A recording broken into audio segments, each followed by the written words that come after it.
Did you know that your body can actually sabotage your relationships? I totally thought it was just because people suck, but okay. So let's figure out how to get out of this rut and develop the deep connections that fill our mind, body, and soul with relationship coach Linda Zurek. Get excited because you can achieve that magical combination of finding total zen and getting it all done. The voice that says you can't is total mind BS. So, Linda, you're telling me that my body is sabotaging my relationships. What I does that even? am. Let's say you're out on a date for the first time and you're with somebody and you probably have a subtle instinct about what you feel about this person. And because we're so conditioned to live in our head bubble, we tend to ignore that subtle sensation. Like maybe something's off. I like to say our spidey senses. So our spidey senses are in our body. So when we're out with someone, whether it's at a meeting or a date, and we have a sense of something, and then we ignore it, and we ignore it by justifying, oh, don't be so ridiculous. Just give them another chance. Don't be such a bitch, right? Don't be so mean. Just give them a chance and take your time and see them again. And we do this over and over and over again. And we so consistently override these spidey senses that are immediately giving us a message. And so what we do is we go against the spidey senses that are so organic and so available to us because we're so conditioned to justify in our heads. Maybe we have a list. Maybe this person meets all these qualities on the list, but something still feels off. And because we're not versed in trusting our sensation, which is the language of the body, we defer to logic and justifying behaviors or justifying things that don't seem okay. And so we often repeat patterns, whether it's in relationships or at work or the way that we do things. So it's really not an unusual thing for people to have that experience. So, one of the things that I'm challenged with is listening to my spidey sense because I feel like I've listened to it maybe in the past and it's maybe led me astray. And I have a hard time figuring out what is actual intuition, what is actual spidey sense that's saying run or whatever it's saying, and what is, conditioned fear of relationships or my attachment style saying, oh no, it's scary. And so I'm warring between all of these pieces of my body. How would you suggest Mm. I move forward with that? Great question. And I'd love to say I could answer it in a sentence. And I would say it has to do with being embodied. So I think embodiment is a really catchphrase that everybody hears these days, but maybe it's not really clear what that means. So embodiment means that I'm actually in my body. And although we're all walking around with bodies, we're not necessarily occupying them fully, meaning maybe you have had the experience where you go from work to home and you've driven whatever, 45 minutes or an hour, and you don't even remember getting home. So Yeah. in that instance, you're not embodied. You're somewhere else. Your body is driving the car, but you are not present in your body. So that would be an example. I think that's the most typical example because I've had that experience and it's very common. So embodiment has to do with, we can do it right now. For example, as we're interacting, most of our energy is forward, right? So I'm talking to you and you're talking to me and we're showing interest in what we're saying. So our energy is very forward, which means all of my focus is on you and none of my focus is on me. Mm. So if all of my focus is on you, that means I'm not aware of what's happening inside me. And Yeah. so how we can play with that is I always suggest to people if you lean back in your chair, for example, and just feel your back against the chair and feel your feet on the floor. And just, doing some movements is useful. Sometimes you can rub your feet in the ground and just sense that there is something at your back, something under your feet, something under your seat. So as soon as you come into the land of sensation, you're more in your body. And then we could explore, okay, I'm over here in my body, you're over there in yours. And we can meet somewhere in the middle with our attention and our energy. And I could say that's the relational field. So I don't have to leave my experience of myself to go and be with you 100%. Interesting. So is that what Can you're you talking feel, about? Oh, when I'm speaking about embodiment, do you feel something different? Like when you're sitting back in your chair and you're aware of your physicality, maybe is a good way to say it. so I would, How does it yeah, go ahead. How Sorry. does it feel to have a conversation from there? Sometimes people say, oh, it feels a bit weird, like I'm being rude. Mm, You know, like I'm not showing my enthusiasm by leaning forward. So it's a simple experiment that can show a lot, and it can show discomfort. It can bring people into an awareness that they don't usually have. So then, for example, if I say something that you don't like, you will probably get a response in your body somewhere. Maybe your belly will grip, or maybe your jaw will tense. And because you're in your body, you'll be able to sense that. So it's not a made up idea like, oh, I don't like what you said and I'm offended. And, you know, it's not a conceptual, it's something that your body is responding to. And you don't have to necessarily know why in the moment, but it's the beginning of our body is always responding to our environment. And the more that we're in it, the more important information we can gather. mm. So I can see how this could help me, pull away from a relationship that is not going in the right direction. But how can it help me get closer to in a relationship? Great question. Let's say if I am, how can it give you some support in getting closer? Well, there are some habitual, how can I say, memories in our body. So let's say all of our experiences in life that we've had are stored in our spidey senses. So as soon as you're around somebody who even smells like that person that annoyed you when you were little, maybe it's your mother, maybe it's the aunt or the uncle. As soon as you're around somebody that even has a snippet of that sensation, your body will have a response. So when you know, I know this feeling. So I always ask people, is this a familiar feeling? So if you know it's familiar, like, oh yes, I know this feeling. I felt it many, many, many times before. That can be a clue that it's not necessarily about this person. You don't have to pull away because of the person. You can know conceptually and logically, my body is sensing a familiar energy that I remember, that the body remembers from when I was younger, that's maybe connected to unpleasant experiences.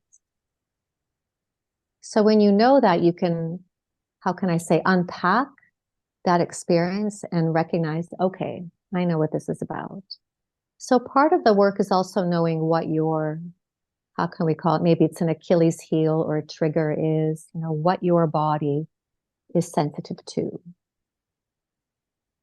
And by knowing that, you can undo all the things that are kind of collapsed, like, oh, I have this sensation with this person. That must mean that I cannot ever be around them. So rather than going to that conclusion, we can be curious, like, I wonder why I'm having this reaction to this person. Interesting. Is this familiar? I would say that's a really good question to ask yourself. Have I ever felt this before? Not necessarily in that context, but in general in my life. And if the answer is yes, then you know it's historical. Hmm. Okay, so I can see how, by getting familiar with your body, you are learning those reactions and you're learning how to speak the language of your body. And you're also maybe undoing some of those automatic things that are going to push you away, right? Because you're getting Yes. curious about, why am I having this reaction? And is it current? Is it, part of this Yes. present situation, or is it something that's coming up?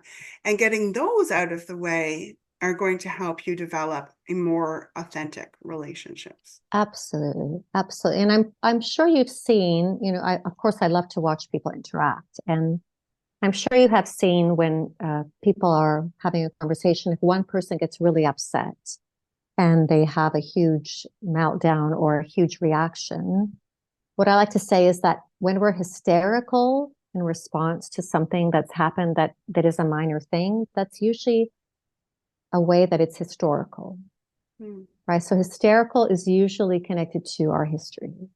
So let's say um, we are meeting and you're 10 minutes late and you forgot to bring me something and I flip out. So generally that's a pretty big response to somebody being 10 minutes late and forgetting to bring my pillow, for example. So when you see people experiencing that kind of reaction, then you can know, okay, this isn't about right now. This is bringing up a familiar feeling in them that is being triggered by this moment. So Right. it's a really useful skill to have, whether you're having a conversation with a friend or your mom or your boss or a colleague or a love interest. When somebody is in that kind of reaction, you have to know that their brain has kind of gone offline and there's no point conversing or defending yourself or trying to get them to understand what's happened. It's not accessible to them in that moment. I can see how having a relationship between two people who are doing this practice can just get deeper and deeper. How do you recommend people proceed when they're starting with this practice, but the person across from them is not even remotely in the same embodiment space as them? Great question. And I think that's so true to life.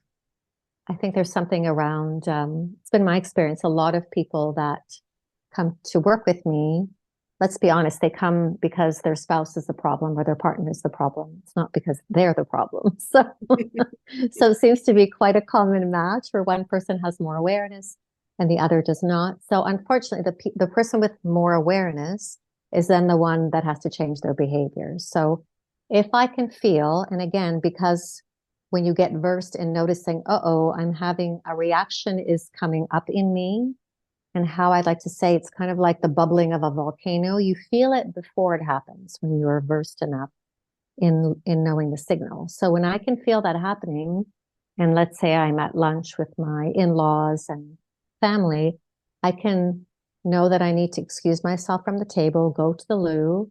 Maybe I need to have a cry or hit something, or I don't know what it is. I don't need to know in that moment, but I need to take care of that before I have an eruption at the table. And it has nothing to do with anybody else, and they don't need to know. And I don't need to say it's because she said that thing that I'm upset and it's her fault. And I just deal with it. And hopefully, when I get home and I have more time, I can take care of what needs tending to. And I would say the same is true in reverse. If I have more awareness and my partner does not, and he's in a rage about something that is totally over the top, given our current conversation, I know to just let him rant and let him have his expression and just validate his experience until his nervous system settles down, and not try to have a conversation about fixing or how it's unfair or what he's done, because that will not work. Yeah. So you have some resources to help people get started on this journey. Can you tell us a little bit more about that? Absolutely. There's a free PDF that you can download. And I think I gave you the link. And it's basically just a few snippets. I don't want to give them away. I think it's 4 or 5 basic tools of how to feel a little bit more free in relationship. So I will Hmm. drop all of Linda's links in the description so that you can find these free resources. And before we sign off today, Linda, is there any last words that you'd like to leave our audience with today?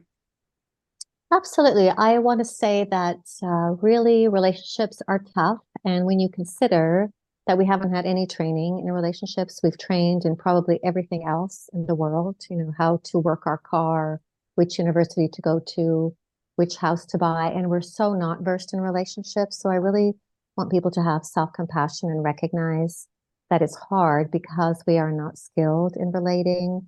We don't know how to communicate. We don't know what's going on when people are upset, and we don't know how to navigate that. So So really to have some self-compassion and recognize there's nothing wrong with you. Everybody struggles in a relationship. I have yet to meet somebody that says, yes, I came from a home where we had great communication. We learned conflict resolution. I saw a model of interaction that was compassionate and grounded and embodied. I have yet to see that. And I think we really can recognize that we have a lot to learn. And you don't have to necessarily get rid of a relationship. And I would always suggest maybe learn some tools and learn how to navigate the relationship and then see, is it useful to stay? Is it healthy for me? Because without those tools, we're basically just reacting to situations that we just don't know what to do with. Yeah. And you kind of alluded to this ripple effect that when you start working on yourself and start working on these different tools that you're using, you are modeling that for the next generation. And so they're being able to Absolutely. see that and learn how to relate to you as you use the tools. And that's going to ripple out into healthier and healthier children as well. And it's my personal belief that learning these skills is one of the most loving things that we can do for not only ourselves, but for our people who are in relationships with us, including our children. So, Absolutely. yeah. Absolutely. Well said. Excellent. So thank you so much for joining us today, Linda. This was lovely, and I am hoping to see you soon. Thank you so much for having me. Have a great day. Let's get effed. Fulfilled.